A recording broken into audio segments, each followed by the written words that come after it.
Hello. Welcome to 5 Minutes with Robert Adams, where I share my findings from the Bible about the end time, and especially that which concerns the return of Jesus. This is episode 5. When Jesus spoke about the end time, he not only prophesied about the Great Tribulation, but also about several things that will occur before this time.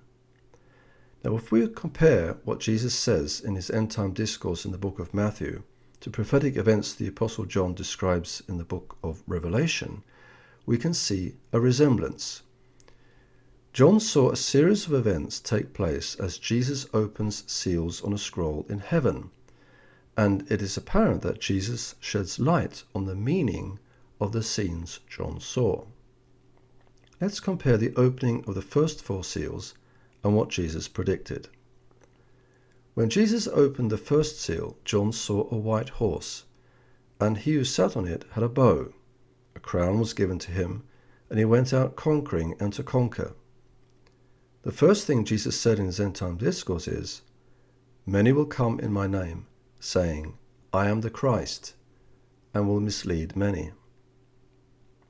The rider on the white horse seems to reflect seductive imitators of Jesus Christ, who will actually ride a white horse when he returns. By deceit, they succeed in leading astray and capturing people's hearts. More false Christs have appeared in the last generation than in any other generation since the birth of Christ. In its final form, the rider is an illustration of the end-time Antichrist. He will be the most prominent of all false messiahs who will deceive many. Even his title suggests this. Anti implies being instead of, as well as against, and Christ means Messiah. The Antichrist will be a false Saviour, who the Apostle Paul said will proclaim himself to be God. Jesus warned, "Watch out that no one deceives you."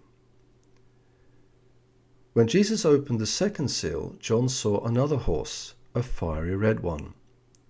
Its rider was given a large sword and power to take peace from the earth, to make men kill each other. After mentioning false Christs in his end-time discourse, Jesus said, "You will hear of wars and rumors of wars. Nation will rise against nation, and kingdom against kingdom." The 20th century witnessed 2 world wars and many other wars in different parts of the globe. During the last half-century alone, there have been more than 100 different wars.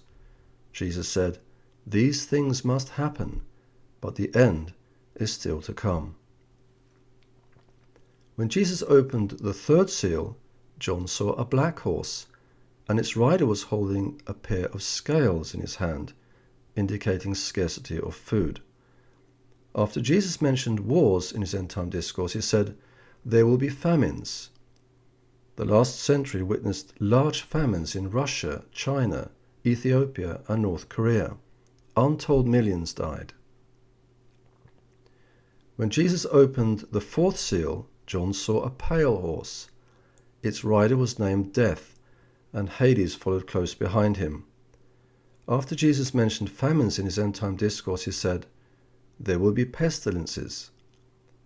Many plagues, epidemics, and pandemics have ravaged the world the last century, killing millions of people. The things we have looked at that Jesus spoke of in his end-time discourse are mentioned before the Great Tribulation that he spoke of later on. It is therefore obvious that the first 4 things Jesus tells about occur before the Great Tribulation. Jesus said concerning these things, "All these are the beginning of birth pains." He likened the things he talked about to birth pains, showing that a birth will occur soon. Birth pains are intense, and when they come with increasingly shorter intervals, they get worse until the delivery is completed. That is the way it will be in the world in the end time. There will be more and more false messiahs who will deceive many. Wars, famines, and pestilence will increase in number and intensity as the Great Tribulation and the second coming of Christ draw closer. What you have just heard is based on an excerpt of a book I've written called The Approaching Apocalypse. You can get information about this book from my website, lastdaysdetectivepublications.com. Thank you for listening.